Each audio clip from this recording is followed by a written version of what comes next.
Okay, so I had talked to my friend about this actually. The next movies, I was gonna do Batman Begins, but I'm leaving that for my. I have a Dark Knight trilogy box, so that's when that will be talked about. And right now I have this. So I talked to my friend, and she suggested that since they're four different movies, I review them in each video. So each video will have one Batman. Okay? And number one, the best ever. I don't care what anybody says. Best Batman movie in the universe is Michael Keaton, Tim Burton, Batman, Kim Basinger, Jack Nicholson. This Batman is the best Batman in the world. It's my favorite. I was born in 1991. This movie came out in 1989. Do the math. Time I was 5. I think this one wasn't even out yet. Wait, was it? I don't know. No idea. But I have an older brother, and Batman the miniseries was on. All this, everything. Batman, Michael Keaton, Batman. He's the best Batman. This is the best Batman movie. Okay, there's my rant on it. I've seen it either once or twice a year. I love it with all my heart. Okay, well, I'll actually get it. So, on IMDb, it says the Dark Knight of Gotham begins its war on crime with its first major enemy being the clownsishly, is that a word? Homicidal Joker. Written and directed by Tim Burton, written by Bob Kane, Sam Ham. Somebody named their kid Sam, and the last name was Ham. Really? Okay. Batman. Bob Kane is Batman. Created Batman, and Warren Scarron, whatever the hell it means. No, it's like this is beginning. It's not the beginning of Batman, but it's like he's been working for a little bit, not a lot. He's just trying to figure out where the bad guys are. He's called the Batman. Nobody's really seen him. Um, that's like his story. There's a second story in this movie with Jack Nicholson, Jack Napier, and Joker, where he's like a right hand man to Jack Palance's character, Carl Grissom, who's a big giant mob guy or bad guy crime boss. Um, and Jack Napier is sleeping with his girlfriend, and he finds out, and he actually um, makes sure that Jack Napier gets caught in a crime. With all this, Commissioner Gordon is played by Pat Hingle. If you see these movies, you know Pat Hingle. He's amazing as Gordon. Michael Goff. I don't know actually if it's Goff or Goff. Who is my favorite? Alfred. But even in the cartoon, my favorite Alfred. Again, this is the first Batman movie I ever saw in my life. Jack Nicholson scared me a lot. But so these actors playing these characters, that's who they are to me. Like when I think of Alfred, I think of Michael Goff. I think of Batman, I think of Michael Keaton or Kevin Conroy, who does and did the voice in Batman animated series. These are my Batman. Now, in my Avengers video, I talked about how everything's Marvel a little bit. Like I didn't really know Marvel. DC is my generation. Like we grew up and there was just Batman and DC everything and little sprinkles of Marvel. So I like more DC stuff. I love both. I really do.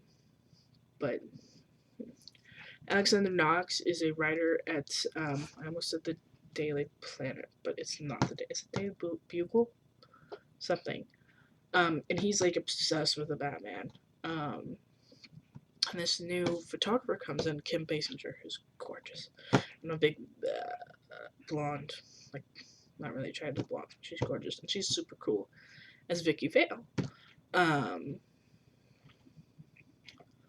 She's interested in his stories. Knox is kind of made fun of a lot. Billy D. Williams is in the movie. He was supposed to be Two-Face in Batman Forever, but he's Harvey Dent. and he's awesome in this too. Um, so these are like characters. When I said like Batman's trying to just clean up the city.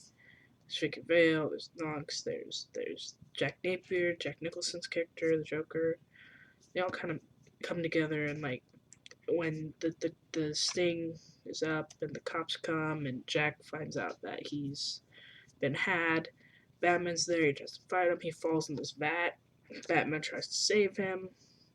Everybody thinks he's dead. He's not dead, but he's like bleached and he has a smile, and he gets the doctor to try to fix his face.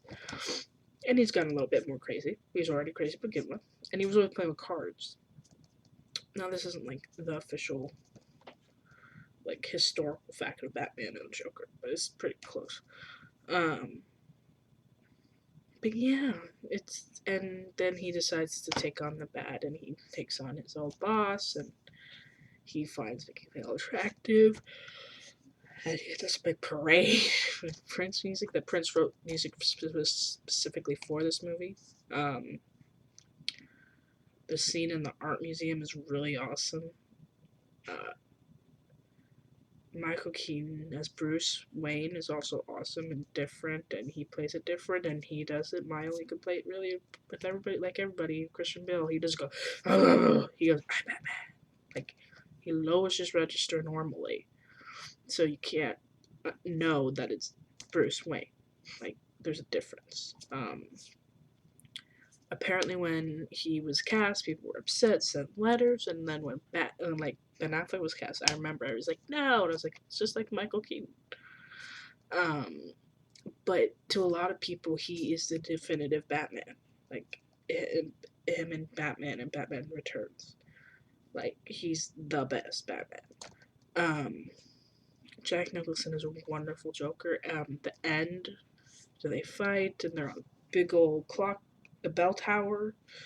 And Jack falls to his death. The Joker, falls to his death. As a kid, I remember because they zoom in and you hear this laugh, like and his recorded laughter in this pouch. That terrified me as a kid. I don't know why. It just freaked me out completely as a kid. Um, but yeah, and you can kind of tell Jack Nicholson's having time of his life doing it. Like even with all the prosthetics, and I saw this on the big screen last year again because there's a thing with older movies and you could see him on the big screen, and you could see a little bit um, how the makeup worked. That it was this part here up was him, and then the prosthetics was all around here, so he could actually move his mouth without the prosthetics being like burden and emote and all that. So that was pretty cool to see that a little bit. Tim Burton is one of my favorite directors, even if he's gone a little off now and then. But and obviously, get freaking high. Trying to see something really fast. I don't want that. I want this. Danny Elfman, cinematographer Roger Pratt.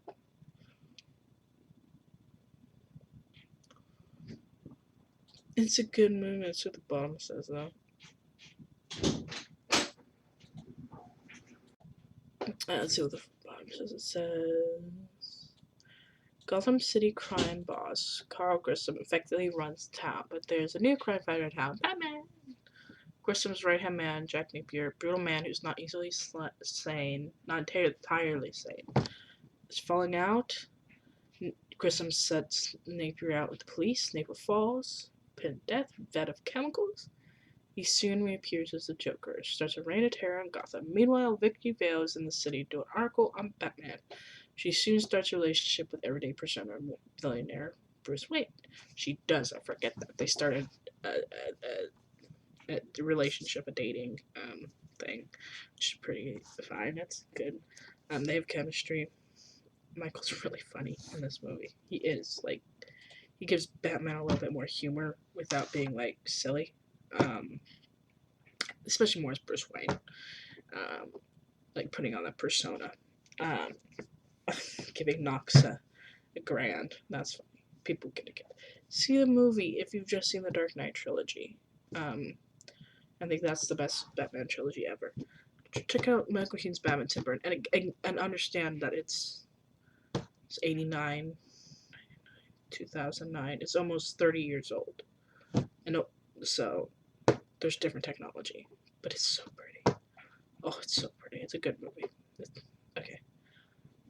Next is Batman Returns.